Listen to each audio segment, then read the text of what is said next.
ഇന്ന് നമ്മുടെ അടുക്കളയിൽ എപ്പോഴും വാങ്ങാത്തൊരു ഐറ്റമാണ് കേട്ടോ മട്ടൻ.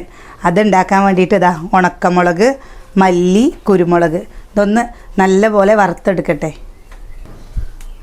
കുറച്ച് എണ്ണ ഒഴിച്ചു കൊടുത്തിട്ടുണ്ട്. മല്ലി, കുരുമുളക് ഇട്ടാ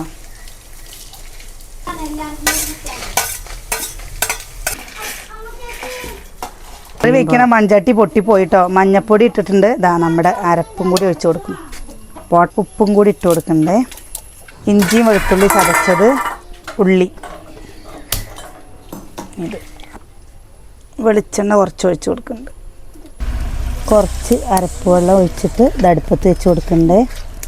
ഇത്രയേ ഉള്ളൂ കേട്ടോ പണി. ഇനി ലാസ്റ്റ് നമ്മൾ അവസാനമായിട്ട് നമ്മൾ കുറച്ച് കുരുമുളക് പൊടിയും കൂടി ഇട്ട് കൊടുക്കണ്ടേ. കറിവേപ്പിലയും കൂടി ഇട്ട് കൊടുത്തു.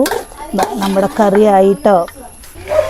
കണ്ടില്ലേ, ഉണ്ടാക്കാൻ എളുപ്പമാണ് കേട്ടോ, അടിപൊളിയാണ്. നിങ്ങളിങ്ങനെയാണോ ഉണ്ടാക്കാറ്? വേറെ ഏതെങ്കിലും രീതിയിൽ ഉണ്ടാക്കുന്നുണ്ടെങ്കിൽ ഒന്ന് കമൻറ്റ് ചെയ്യണേ. ഇങ്ങനെ ഉണ്ടാക്കാത്തവരൊന്ന് ഉണ്ടാക്കി നോക്കൂ, അടിപൊളിയാണ് കേട്ടോ.